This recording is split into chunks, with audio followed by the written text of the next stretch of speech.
और चंद्रकमतीव। तो चंपकलतेव का भी भाव तो दिया हरिलाल व्यास जी ने।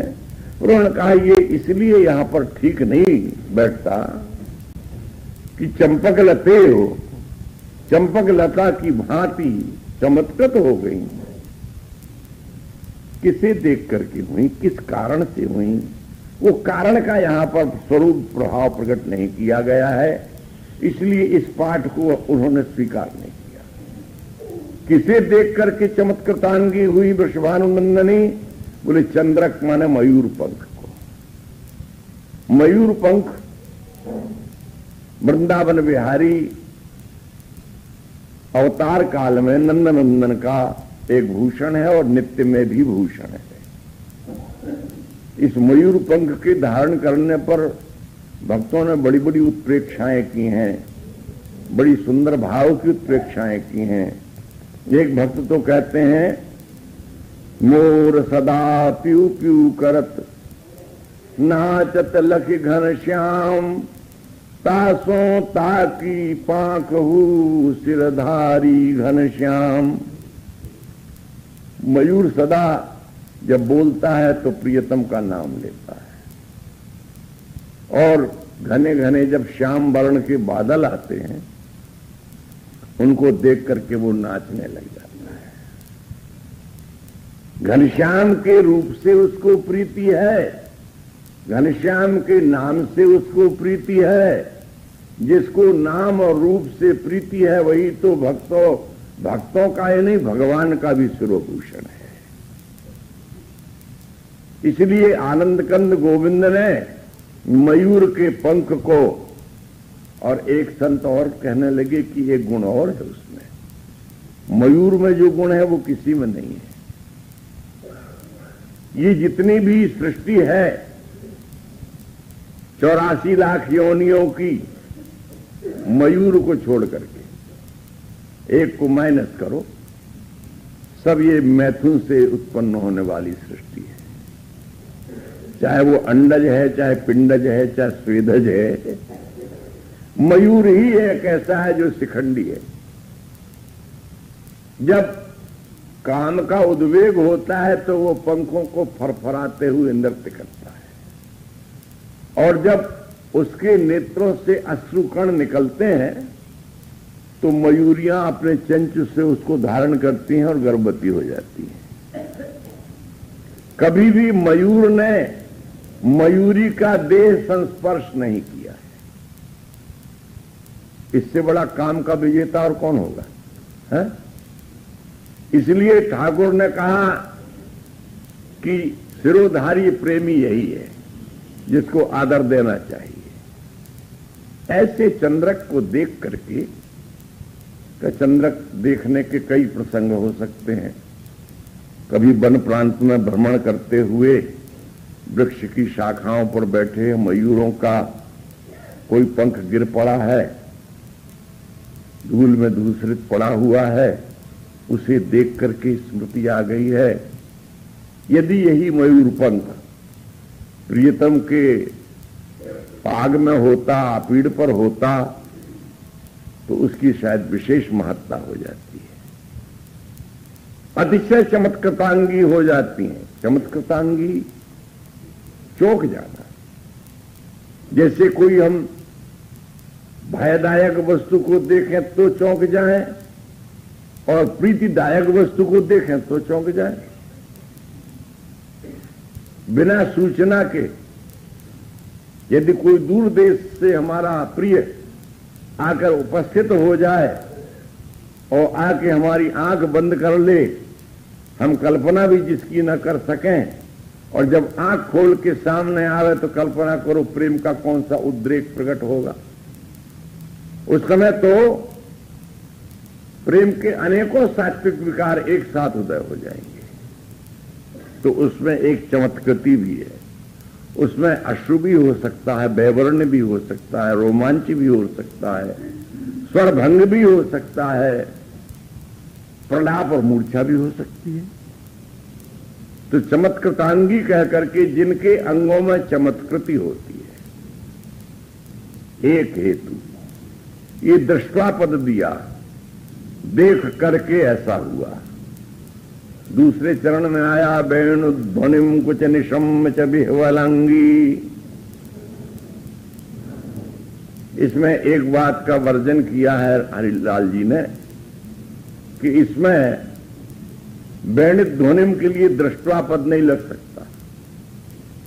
वेणु ध्वनि को सुना, निशम एक देख करके चमत्कृतांगी हुई और दूसरी वस्तु को श्रवण करके चमत्कृतांगी हुई। वेणु ध्वनिम कुछ निशम्य, क्वा पद में स्थान विशेष का संकेत न दे करके जहां कहीं भी हो सकता है। ब्रज और वृंदावन की क्रीड़ा परिवर्तन में, रंग महलों में महानुभावों ने इसका गान किया, किंतु इसके जो पूर्वाचार्य हैं उन्होंने इसको लता द्रुम वन में ही स्वीकार किया है। ये सहज वन में होने वाली, आज निकुंज मंजू में खेलत, आज प्रभात लता मंदिर में, और जहां कहीं इस प्रकार के सुंदर पुलिन सुबह सुखदायक सुन धुन मुरली बनबाजी हरि राधे रास रच्यो, तो वन में, कुंजों में, निकुंजों में, निवृत्त निकुंजों में, निवृत्त निकुंजों में ही इस केली का वर्णन किया। इसलिए क्वा क्वा और चा पद दे करके सबका संयोजन किया। कहीं कहीं कुछ, कहीं कहीं कुछ, कहीं पर मयूर का पंख देख करके चमत्कृतांगी हो जाती है और कहीं पर वेणु ध्वनिम कुछ निशंग, कहीं कहीं वेणु ध्वनि को सुन करके। ये वेणु ध्वनि दूरवर्ती भी हो सकती है, ये वेणु ध्वनि समीपवर्ती भी हो सकती है, पर यहां पर दूरवर्ती ही अधिक अर्थ निकट होता है। अपने सहज निवृत्त निकुंज में विराजमान सखियों से आवेष्टित वृषभानुनंदिनी ने दूर कहीं बंसी की ध्वनि सुनी। बंसी की ध्वनि श्रवण करते ही प्रेम की विह्वलता उनमें आ गई। बंसी के स्वर में जादू है, इसने सबको विह्वल बनाया है। वृषभानुनंदिनी तो शुद्ध प्रेम प्रतीक है, यदि उनमें अति विह्वलता आ जाए तो कोई आश्चर्य की बात नहीं है। ब्रज की बालाओं में एक सयानी ने समझाया दूसरों को, जो वेणु धुन सुन करके विमुग्ध हो रही थी, तो उसने कहा ये सुनती हो? कहा ये सुनने की चीज नहीं है। वेणु बजी, कहां बजी? वन प्रांत में बजी। अपनी मौज में श्याम सुंदर ने बजाई और अपने गृह कार्यों में संलग्न ब्रज की बालाओं ने श्रवण किया तो हाथ के कार्य छूट गए। एक ने कहा रे सुनने की नहीं है, सुनती हो? कहा भज जाओ घरे, बिन जाओगी नैन के बानन में, ये बंसी निवाज भरी विष सो बगरावती है विष प्राणन में है। ये अमृत नहीं उड़ेल रही है, ये तुम अमृत समझ करके जिसे पान कर रही हो, ये प्राणों में बखेर देगी, विष को व्याप्त हो जाएगा कैंसर की तरह। ये बगरावती है विष प्राणन में।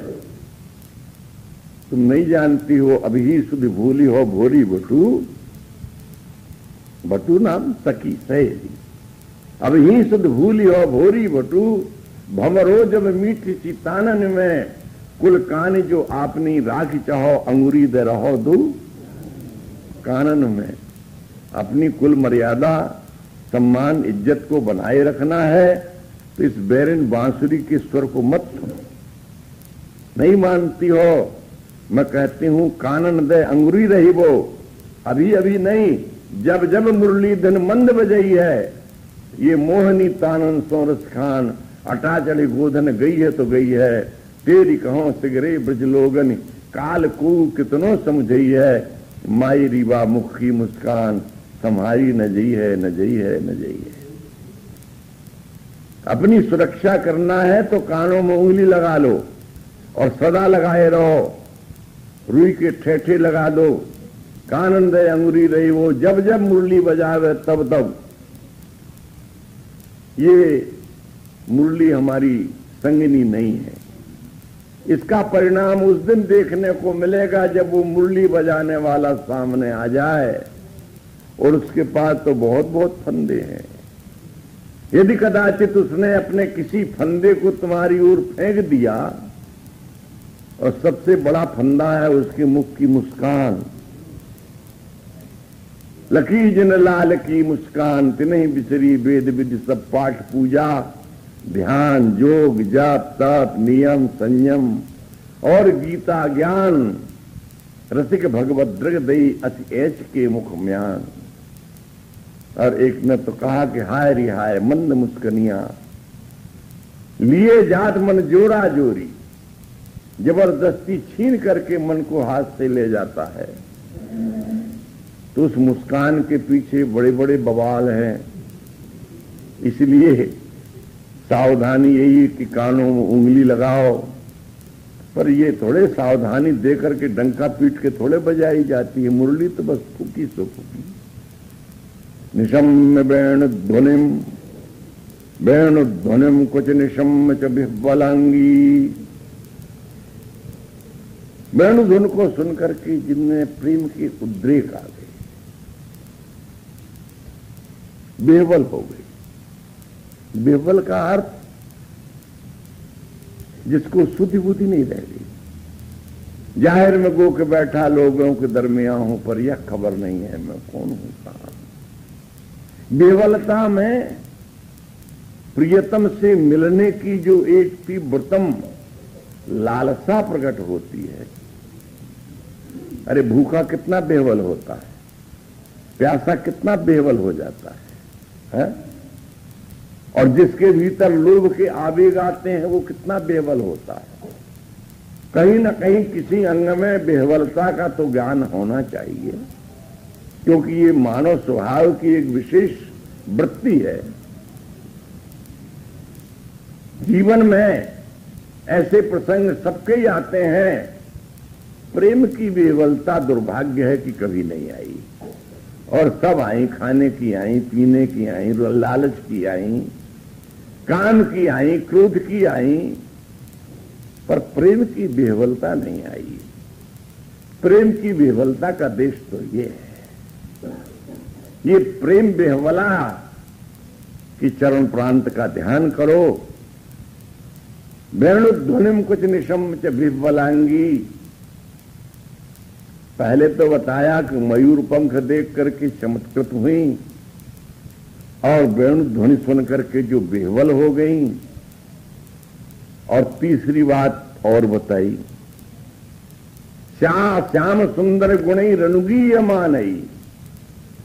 किसी ने उनके प्रियतम के गुणों का गान कर दिया। पहले में मूक भावना है, दूसरे में स्वर भावना आ गई, और तीसरे में स्पष्ट हो गया। चंद्रक देख करके अपने अंतर में भाव की उमड़न हुई। वेणु ध्वनि सुन करके कान के माध्यम से जो स्वर गया, परंतु वो क्या कह रहा है उसमें स्वाद तो है पर अर्थ नहीं है। वेणु ध्वनि को सुनकर के हम मग्न हो सकते हैं, किसी वाद्य को सुनकर के प्रसन्नता लाभ कर सकते हैं, पर उसकी टीका हम नहीं कर सकते कि क्या कह रहा है वो। पर तीसरे में तो टीका भी हो गई। क्या हुआ? बोले श्याम सुंदर गुणई रनुगी या मानई। प्रियतम का गुण गाया किसी ने। ये और अधिक बात हो गई। चंद्रक दर्शन से बड़ी बात है, वेणु ध्वन से भी बड़ी बात है। प्रियतम की गुणावली। निशम्य शब्द का दोनों जगह प्रयोग है। किसने गाया ये? सखी कहती है कि स्वामिनी की प्रसन्नता के लिए ही मानो मेरे द्वारा ये हुआ सब। मैंने जब प्रियतम की गुणावली का गान किया, सा श्याम सुंदर गुणई श्याम सुंदर के वो कौन से गुण हैं जो तुमने गाए? बोले बस ये मत पूछो कि उसमें क्या गुण नहीं है। श्याम सुंदर के गुणों की गाथा तो अगाध गाथा है और अपार गाथा है? और इस प्रेम रस के देश में उन गुणों को छोड़ दो जहां वो बहुत बड़ा सारथी बना हुआ है, गीता का ज्ञान कहता है। वो तो हम लोगों के चिंतन का भी देश नहीं है। उधर जाकर के तो हम बाहर हो जाते हैं। हमारा तो मुरली वाला श्याम है। बिना मुरली बनमाला के, चंद्रिका के, मयूर पंख के तो वो पहचाना भी नहीं जाता। वृंदावन ब्रजदेश का तो गोप रूप है, वृंदावन चारी है, ब्रजवासियों का प्रिय है, मित्र है, सखा है, दास है और सर्वस्व है। कहां रहता है? बोले नंदीश्वर में रहता है, गोवर्धन में रहता है, बरसाने में रहता है और गोकुल में भी रहता है। द्वारका और मथुरा में रहता, बोले रहता होगा कोई, हमको उसका पता नहीं। ये संत कहते हैं हमारो मुरली वारो श्याम, बिन मुरली बनमाल चंद्रिका नहीं पहचानत नाम। गोप वेश वृंदावन जारी, ब्रजजन पूर्ण काम। याही सोहित चित्त बढ़ो नित दिन दिन पल छिन जाम। नंदीश्वर गोवर्धन गोकुल बरसानो विश्राम। नागरी दास द्वारका मथुरा इन सो कैसो काम। यहां भेद मूलक बात नहीं है। वृंदावन में, ब्रज क्षेत्र में, प्रेम रस विलास में उसका जो प्रेमी स्वरूप निखर करके आया, प्रेम रस की उपासना करने वालों का वही इष्ट है।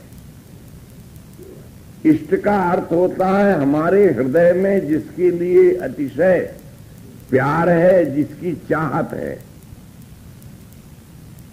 केवल तिलक लगाने से, मंत्र सुन लेने से इष्टता नहीं प्राप्त होती है। ये तो एक वैधानिकता मात्र है। इष्टता तो जब दिली मोहब्बत पैदा होती है तब इष्टता आती है।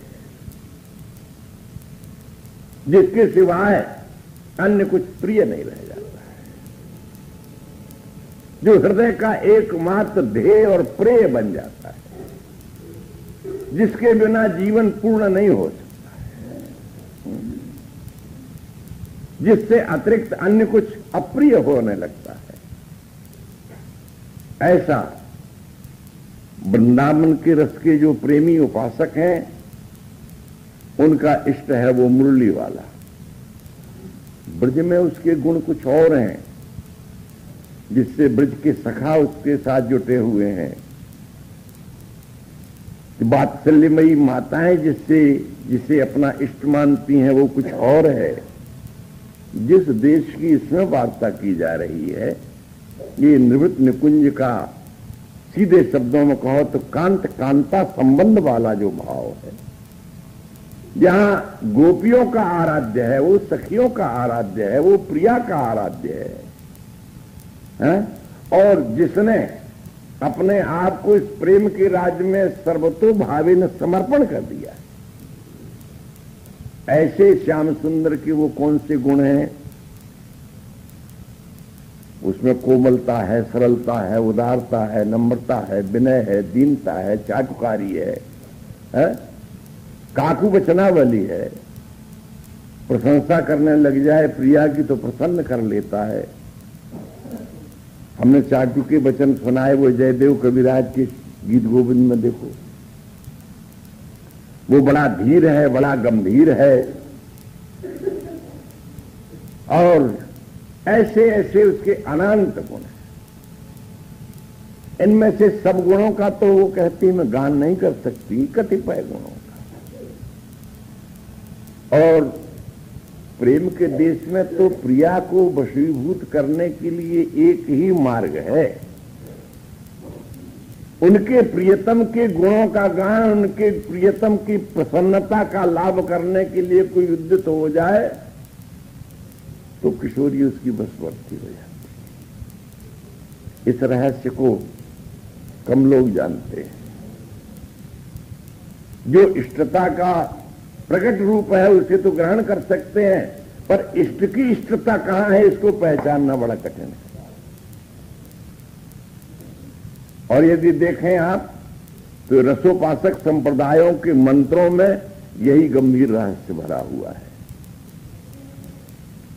तो वेणु ध्वनिम कुछ निशम्य च बिहवलांगी सा, वह राधा श्याम सुंदर गुणई रनुगीयमानई माम प्रीता परिस्थितिकम वृषभानुपुत्री। ऐसी मुझ दासी को कभी प्रीतिपूर्वक अपने हृदय से लगाने की कृपा करेंगे? ऐसा सौभाग्य मेरा कभी होगा? ये महती अभिलाषा, ये सामान्य दास की अभिलाषा नहीं है, सामान्य सखा की अभिलाषा नहीं है, सामान्य वात्सल्यमयी किसी माता अथवा किसी पितृ की अभिलाषा नहीं है, जिसने अपने स्वत्व को स्वामिनी की प्रीति में न्यौछावर करके अपने आप को पूर्णतया सर्वतो भावेन समर्पित कर दिया है।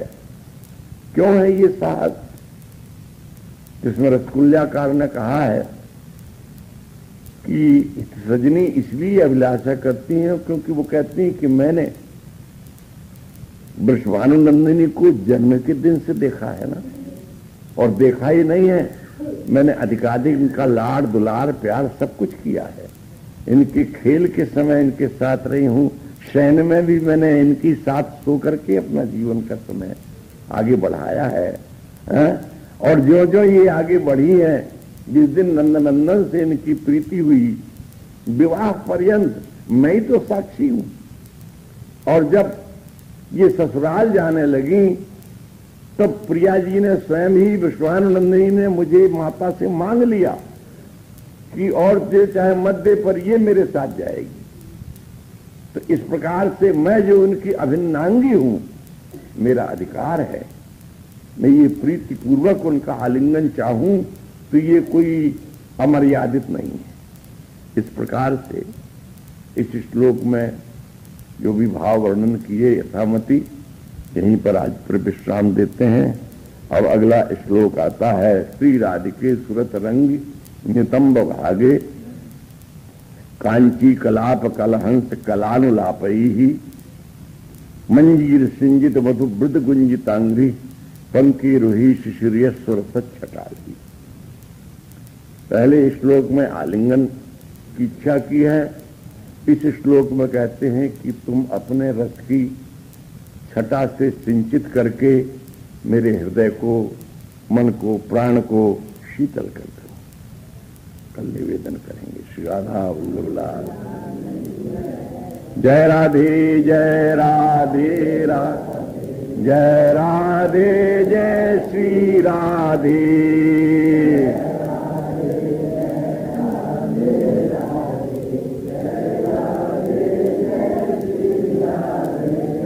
जय श्यामा जय श्याम